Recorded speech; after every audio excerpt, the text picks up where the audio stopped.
ไว้ดีก่อนอ่ะโดยให้เป็นตะกล้องมาหนึ่งก่อนเด้อเป็นตะกล้องเลยเอาโดยหนึ่งแบบเอาปุ่มติดตามหมดสันปุ่มติดตามไปให้แม่บุหูจากมาบุมาหู แม่ไปส่วนแม่น้องลาไปส่วนฮักกมาหรอบัวน้องลาไปโรงเรียนบ่หรือว่าไปเงินหมู่ครูบ่สินะกินใส่ส่วนโอเคเดี๋ยวยิ้มเนาะกินอยู่ใช่นะเงินผู้ใด กินเพื่อนน้องเยอะมื้อ น้ นั้ อง น เยอะบ่น้องเยอะ ว่า ยังให้เป็น ใช่ได้โอ้วันนี้เฮ็ดลายขนาดไอ้ซื้อมาหมด400,000ปลาย บ่ไล่หน่อย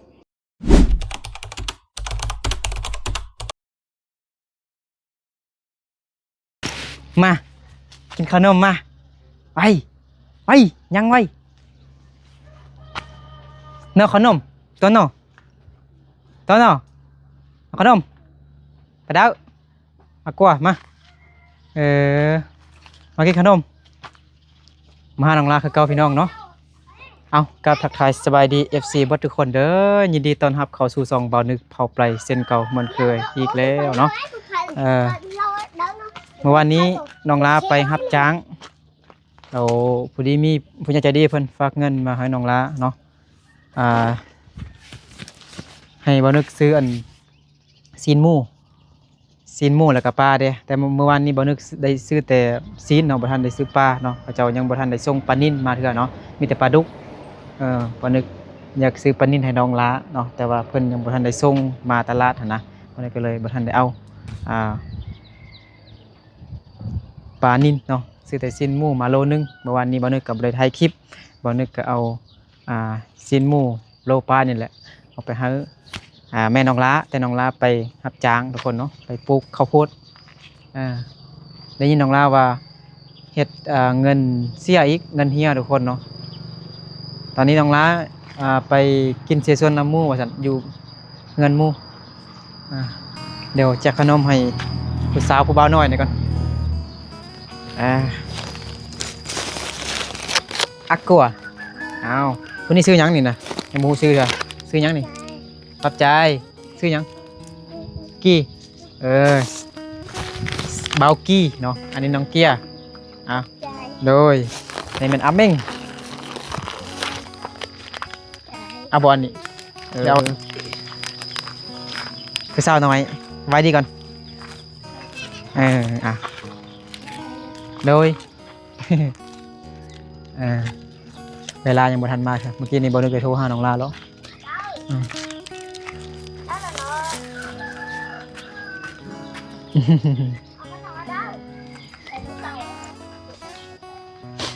บ่นึกก็ว่าสิถ่ายคลิปน้องลาเมื่อวานนี้แหละพี่น้องเนาะคุณยายจะดีเพิ่นบ่ให้ออกซื้อเนาะฝากเงินมา 2,500 บาทเนาะให้น้องลาให้ซื้อของกินให้น้องลาแต่เมื่อวานนี้บ่นึกได้ซื้อแต่ซีนหมูโลปายก็แม่น้องลาเนาะเนี่ยเอาไปนั่งเฮือนก่อนมาทำน้อยเป็นตะกล้องบ่นึงก่อนเด้อเป็นตะกล้องเลยเอาโดย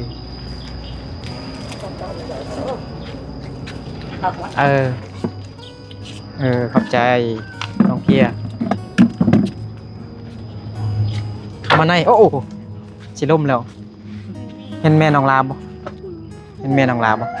สบายดีแม่น้องลาเด้อเป็นหยัง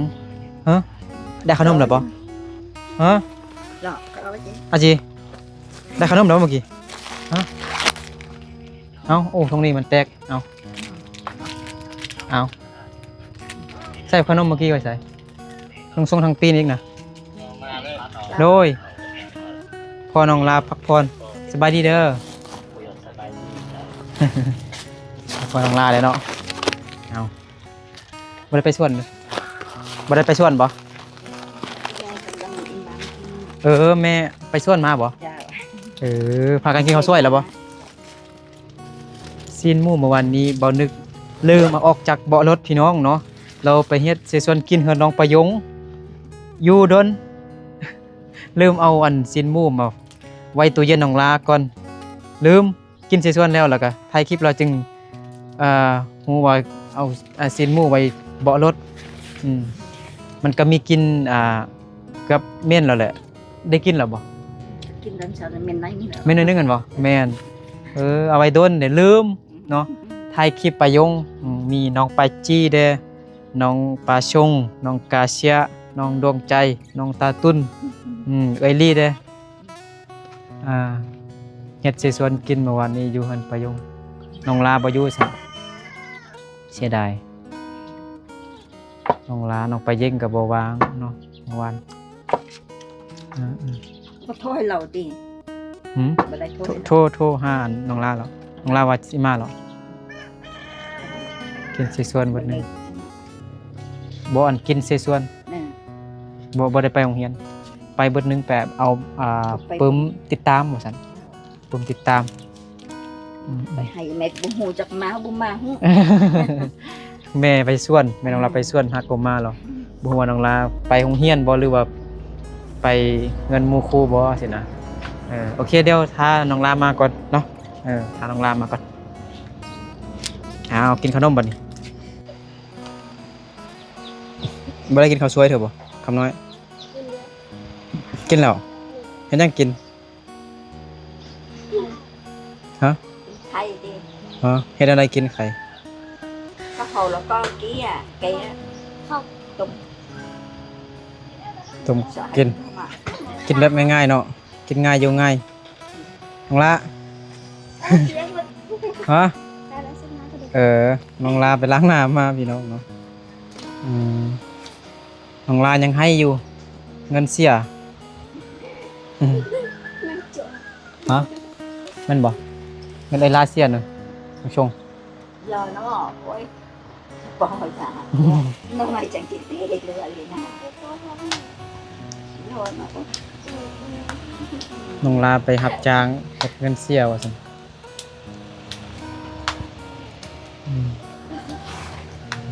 น้องเกียร์พ่อแม่ไปเฮ็ดเวียกอยู่ไทยบ่ไป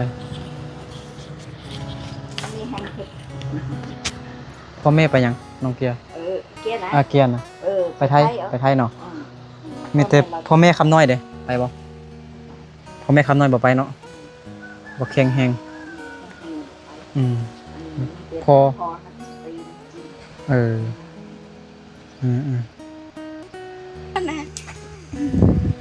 เอาเป็นให้เนอะแม่ว่าน้องลาให้ว่าซั่นเงินเสียอ๋อสบายดีน้องลาสบายดีมือคือแดงซั่นนะไปจับมันยังมาพุสลีล้างบอกบ่ใส่สไลด์เหรอล้างแล้วแต่บ่ออกบางที2-3มื้อไปเฮ็ดเวียกไปมันก็จะออกเองมันจะจางเองเนาะน้องลาไปรับจ้างปลูกข้าวโพดพี่น้องเนาะ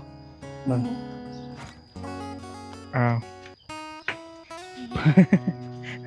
จบเบิ่งไอ้ลาแล้วบัดนี้งามบ่งามเนาะไอ้ลาไปปลูกข้าวโพดมาเบิ่งมือแดงหมดเลยเม็ดข้าวโพดมันเขาใส่ซี่ใส่อันนั้นเด้แม่นใส่ซี่กันบ่ให้หมดกินติบ่หรือว่าตั้งใส่บ่ให้มันเน่าบ่ก็อาจจะมีปรุงใส่อันแดงๆอันนี้มันเป็นเคมีมันเป็นอันนั้นขี้ฝุ่นได้มื้อเท่าใดเนาะไปจ้างกันมื้อนะถ้ากินนำข้าวกับมื้อเส้น70แต่ว่ากินนำข้าวกับเส้น50กินนำข้าวกับเส้น70พันแต่เมื่อวานนี้ไปเราไปกินนำข้าวละมื้อกินนำข้าวเส้น50กินนอกละ150กินนอกละ170,000กีบพี่น้องเนาะประมาณ300กว่าบาทแต่เมื่อวานนี้น้องลาเฮ็ดเงินเสียเท่าใดเสียเบิดเลยจังได๋100,000ยัง50,00050,000แล้วกลับมาแล้วก็ไปตลาดซื้อน้ำวันแสดงว่าเวียกบ่เมื่อยหมดมือทุกคนเนาะ 8:00 นฮอด 5-6 โมงได้แต่ 50,000 กีบน้องลาเฮ็ดเงินเสียประมาณ100กว่าบาทนี่แหละพี่น้องเนาะ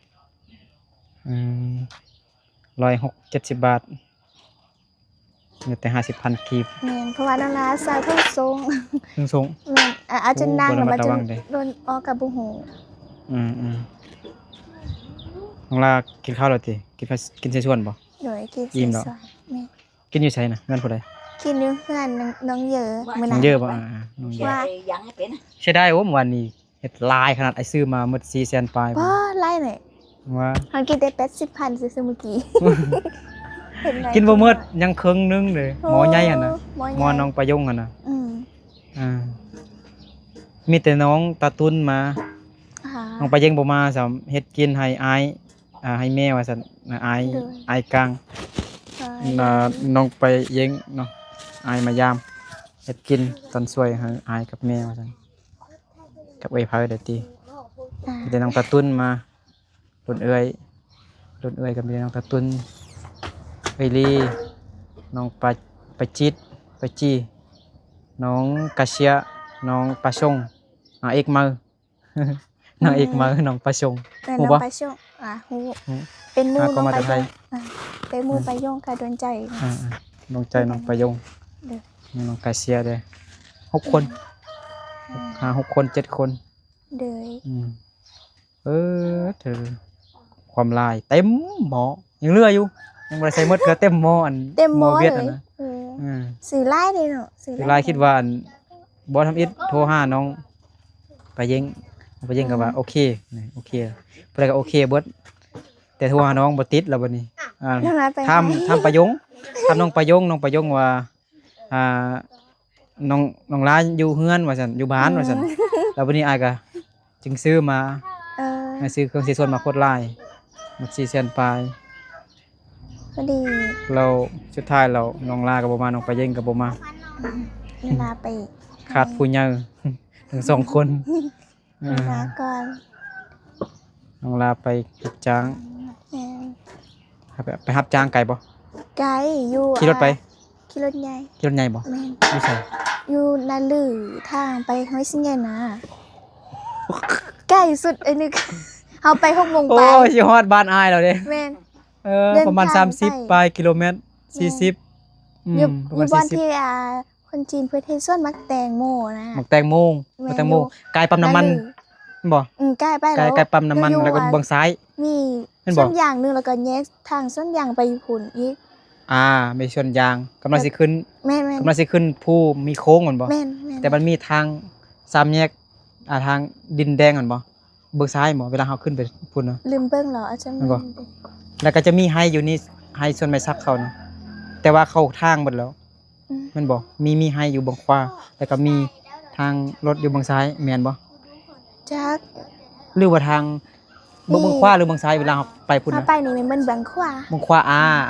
มีส่วนยางอยู่เทิงๆนั่น แม่นส้นยางอยู่เทิง เออ ส้น แล้วก็ ยาง มี ยาว อัน แล้วก็แยกไปแล้วก็มีส้นยาง แยก น้อย อ่า เพิ่นกำลังทางส้นยาง แล้วก็มีอันหยังไดมีตู้อันยางเขาอยู่หั่นบ่ตู้น้อยๆบ่ มี ก็มีทางเข้าไปห้วยหยังห้วยเต้ยบ่เขาว่าสิฮอดบ้านอ้ายแล้วเด้ไปอีกตืมหน่อยหนึงประมาณ5นาทีก็ฮอดแล้ว ใกล้สุด ไกลแฮง แม่ เนาะ น เออ ไปตอนนี้ไปกัน6โมงปลายแล้วก็ไป 6 ฮ โม อด งปลาย กับ8โมงปลาย ฮอดพุ่นฮอด8โมง แม่น8โมงปลาย หลายบ่จักคนน่ะ เมื่อวานนี้ไปได้10ไปคนแล้ว 10ปลายคน แม่นเฮา3เฮ็ดโมงเฮ็ดตอนเช้าไปก็8โมงปลาย11โมงครึ่งกินข้าวแล้วก็1โมงครึ่งก็กลับไปเฮ็ด5โมงเลิก เต้นฮอนเพลง ทางหอนทางมวย ทางก็ไกลเนาะได้เงินแต่50,000กีบ นึกละก็บ่ฮู้หยังนะ ขึ้นรถมากำลังขึ้นรถมาแล้วจับทงทรงเบิ่งอ้าวเงินเสียเส้นหนึงพอดีว่าเพิ่นเจ๊งเงินแล้วเนาะแต่ว่านึงละเอาเส้นหนึงไปเพื่อเพิ่นตอนกลับได้เวตลาดซื้อของกินกลับมาเฮือนน่ะแล้วนั่นละเอาไปเพื่อได้เวตลาดได้ซื้อของกินมาแล้วก็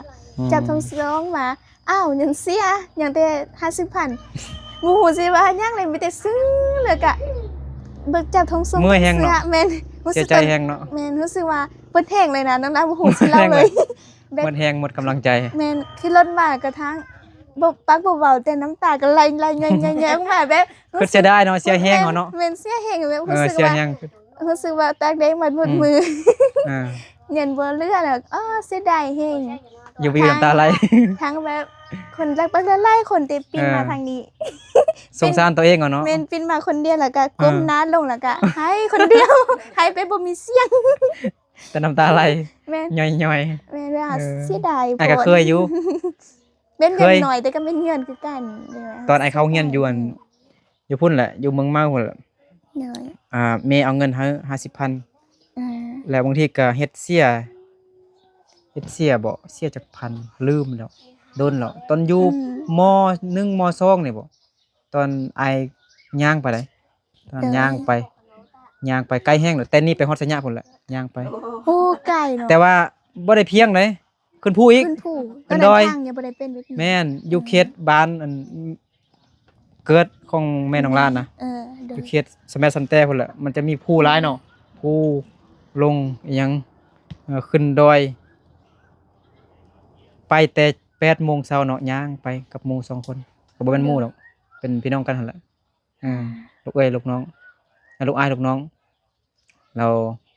เฮ็ดเงินเสียนี่แหละเราสงสารพ่อแม่ดิต้นพ่อแม่เราให้ แม่น ตอนกลางคืนนอนก็นอนบ่หลับแบบคืออยู่ก็ให้น้ำตาไหลย้อยผ้าเสื้อผ้าห่มจนเปียก คือดีตนสงสารพ่อแม่แบบ ตอนนั้นมันอยู่นำเข้าได้กะประหยัดเงินก่อ แม่น ประหยัดเงินแฮงอ้ายน่ะอาทิตย์หนึงนี่หมดประมาณ 2-3,000 กีบอาทิตย์หนึงเลยประหยัดเงินอันใดบ่จำเป็นก็บ่ซื้อ โดย บางทีพ่อแม่เอาให้ก็เสียดายเงิน ที่พ่อแม่เอาให้น่ะบ่อยากเปลี่ยนน่ะนะ แม่น ตัวอย่างมา50หรือใบเซนน่ะแต่บ่ค่อยได้ดอกใบเซนน่ะใบได้แต่50ก็20-30,000 กีบตอนนั้นเงินก็ยังมีค่าอยู่เนาะ โดย ได้จักปีแล้วเกือบ10 ปีแล้วเด้อายุเวียดนามก็4 ปีแต่ม.1มาก็7 ปี7 8 9 8 9 10 10 ปีอ๋อ7อายุเวียดนาม4 ปีปลายตั้งแต่ม.1ฮอดมา7ก็7 ปีเนาะ แม่น พอดี10 ปี9 ปี10 ปีนี่แหละตอนอายุจักปี บ่ได้อยู่นำเพิ่นน่ะ ประมาณ15-16 ปี53 14นี่แหละแต่อยู่เฮือนประชาชนตอนนั้นยังบ่มีเฮือนพักเทื่อโครงการเขายังบ่เฮ็ดเฮือนพักเทื่อ โดย ตอนม.1ม.2 ย่างไปบ่มีรถจักรเสียดายเนาะ แม่นเสี เงิ ย น ดาย แสนหนึ่งน้องลา ตอนกลับมา เสียแฮงเนาะลาเนาะคือเนาะสงสารตัวเองเนาะตากแดดมืดมื้อ แม่น ไปไกลอี เด็ ก ดฮ้ เนาะ อนเพิ่นก็ถ้าบ่มาเที่ยวหนึงเพิ่นก็บ่ให้พักอีก มื้อนี้ก็ฮ้อนหลายก็คือมื้อนี้แหละเนาะเบิ่งแดด วันนี้ ก็มีร่มมีแดดไป แม่น มีเมฆหลายก็ร่มแดดก็สบาย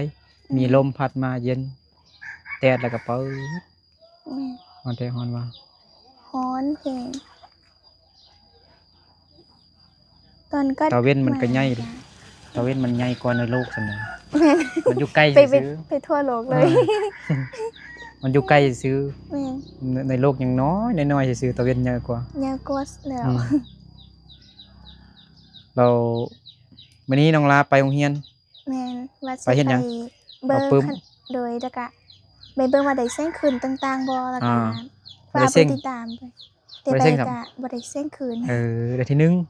บ่ บ่ฮู้ ยังบ่มีบอกเลยบ่ โดยอาจารย์บ่ได้บอกเทื่อ คนกันเรียนบอกเถอะ โดย การ ก็ สอบ แบบ เซ็ง ผู้ติดตามซื่อ อ่า ๆอาจารย์บ่ให้มื้อหน้าไปตื้มแต่ก็ยังบ่ฮู้ว่าสิได้ เติมปีหนึงปีหน้าก็จบแล้วมาอืม จบแล้วก็เอาพัวจบแล้วก็เอาพัว อืมบ่อยากเอาเทื่อ เมื่อวานนี้ก็เฮ็ดอันเสส่วนอ้ายลืมเอาอันซินหมู่มาไว้นี่ก่อนมาฮอดแล้ว ก็เลยแม่กินเสส่วนให้คลิปสั้นคลิปตลกอีหยังคลิปยาวเบิด ได้ถอดได้ กับ2ชั่วโมงพุ่นแหละแม่นมันอบเอาเลยนะอันอาศัยบ่รถเนาะซินหมู่น้องหั่นน่ะ อืม ซื้อมาโลปลายนี่แหละ 90,000 โดย อ่า มื้อเช้านี้แล้วล่ะเอามาเฮ็ดกินกับมีกิมนิดนึง แม่นมันกินมันเม่นอยู่แล้ว ยังบ่เป็นหยัง แล้วก็ลืมไหน ลืม ไอ้ขี้ไปฮอดพุ่นแล้ว อ้าว ตลาดแล้วโค้งมาเอาลืมเอาซีนให้แม่น้องลาแต่น้องลาบ่อยู่แต่บ่ถ่ายคลิปน้องลาบ่อยู่ อืม เอาซีนหมู่FC เพิ่นฝากเงินมาให้น้องลา เหนื่อย 2,500 บาท เลย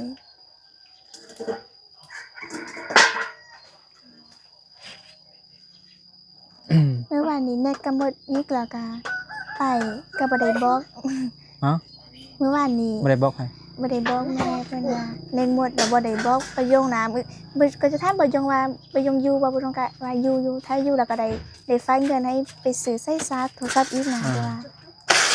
เมื่อวานนี้ บ่ได้ น้องประยงก็มาซักโทรศัพท์เดี๋ยวนี้ เออโทรศัพท์น้องลาก็ใช้ซาร์จ บ่ดีดอก แล้วก็โทรศัพท์เก่า เก่าบ่โทรศัพท์มาบ่มีปัญหาติ บ่มี ดินไวอยู่ปกติเนาะ เลยปกติ แล้วมื้อแรงเดี๋ยวน้องลาไปโรงเรียนบ่ บ่ไป มื้อแรงก็จะไปซ่อนน้ำแม่ไป ไปสนาม เดี๋ยว เขาสรุปโรงเรียนแล้วบ่ สิ โรงเรียนสรุปแล้วบ่สรุปเซ็งนะ ย่างดี ยังนะ โดยก็บ่ฮู้คือกัน เพราะว่าเพิ่นยังท้าม.4 ม.7เพิ่นบอก นะ แม่น คือมันอยู่โรงเรียนอายนี่ม.1 ม.2 ม.3 ม.5 ม.6เซ็งแล้วก็สรุป โรงเรียน แล้วม น่ะ .7 เอามา4ม .7 นี่เซ็งแล้วก็สรุปอยู่โรงเรียนคือไปเซ็งอยู่มิตรประสาหรือมสเมืองเพียงก็สรุปอยู่หั่นโรงเรียนอายได้ โดยบ่ฮู้คือการเส้นเดียวกันมาน่ะบางทีอาจารย์ก็สรุปแล้วก็บ่ฮู้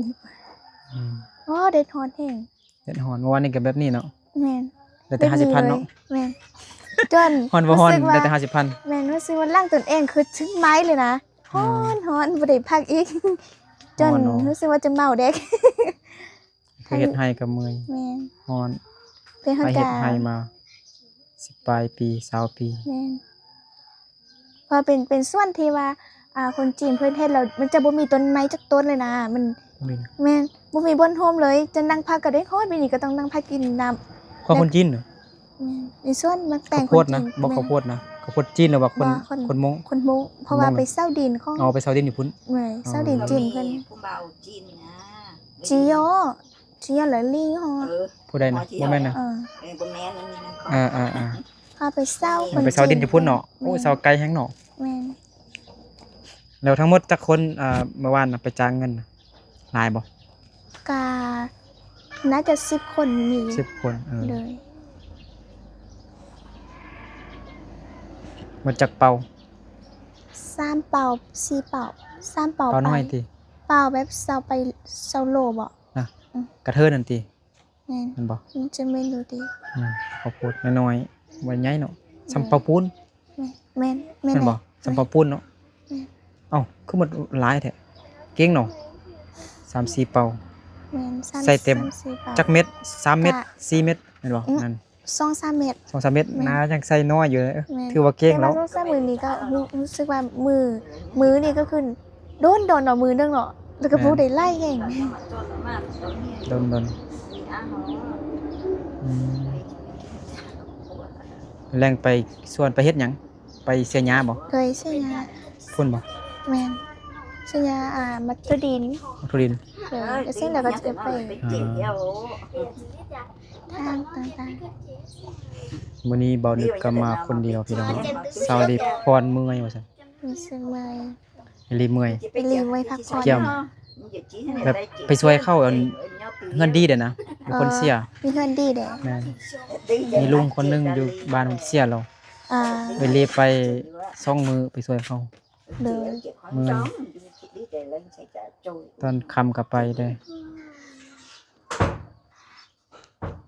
เราเสียเราก็แบบกินเหล้าหลายเลย อืม เป็นปอดนะเสียคนกึกเลย อืม เราเป็นคนกึกเบาบ่แจ้งอืม เพิ่นก็เว้าได้อยู่เดี๋ยวว่าบ่ได้แจ้งกันได้เนาะ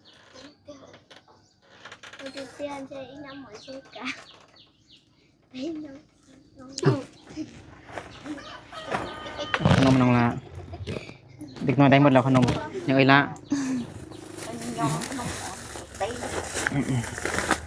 ละโอ้ยน้ำเด้งาน ใจเด้อ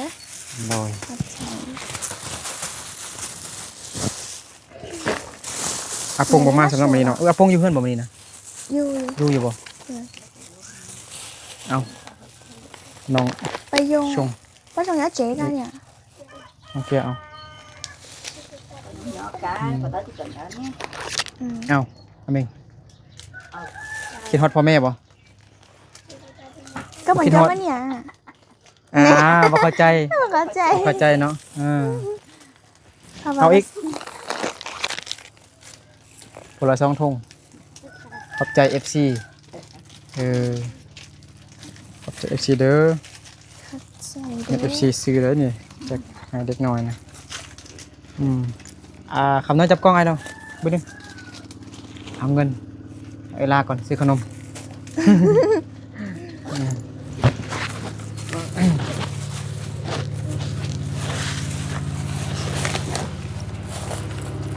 FC เพิ่นแต่เพิ่นบ่ให้ออกซื้อเด้อ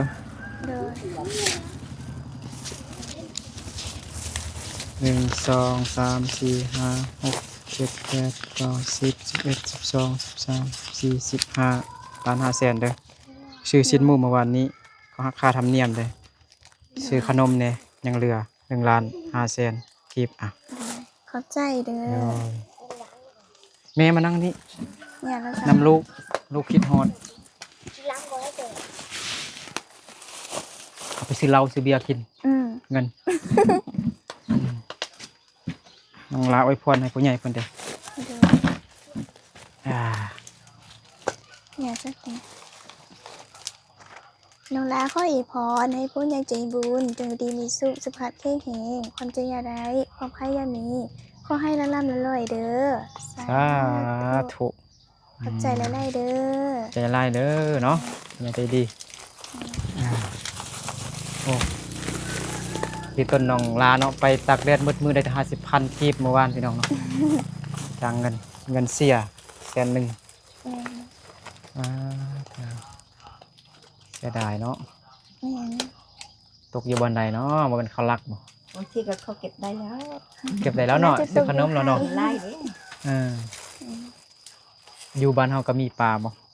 FC เพิ่นได้ซื้อปลาแต่อ้ายบ่ได้ซื้อเมื่อวานนี้ก็ บ่มี ไปตลาดแต่ว่าเพิ่นยังบ่ได้ส่งปลานิ่นมีแต่ปลาดุก อ่า มีแต่ปลาดุกแล้วก็มีแต่ชิ้นหมูซื้อแต่ชิ้นหมูมา เด้อ ชิ้นหมูปะไว้โดนอีกเมื่อวานนี้ก็ได้ชิ้นหมูก็ได้จนมีกลินเหม็นๆจักหน่อยหรอก บ่เป็นหยังอยู่ตลาด กินเศษส่วน กินเศษส่วนหลายแห้งเมื่อวานนี้คืดน้องไปเยงอยู่กับน้องละเสียดายบ่มาแต่ละครบเลยนางเอก แทนนาก่อน เออ เด้อ นั่นแหละไอ้กลับก่อนเด้อ เด้อเด้อ น้องประยงอยู่เงินไปโรงเรียนบ่ ไป ประยง มาเพื่อนนี่ที่ เงินน้อง นั่นจะอยู่เพื่อน ไปเล่นน้ำประยงเออ เด้อ แต่ว่าเอลลี่กับฟาวอยู่ไอเอาบาทำนายไปให้ เออ ไข่ห้อย ใครห้อยตำแหน่ง แม่นตันเลย เด้อ เอลลี่มาไข่ตั้งแต่1 โมง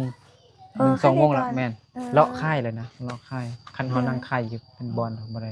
บางคนมาจะบ่ฮอดดอกหรือจะบ่ฮู้บ่ได้สิ แม่นเลาะไข่จึงได้หลายนะได้ไข่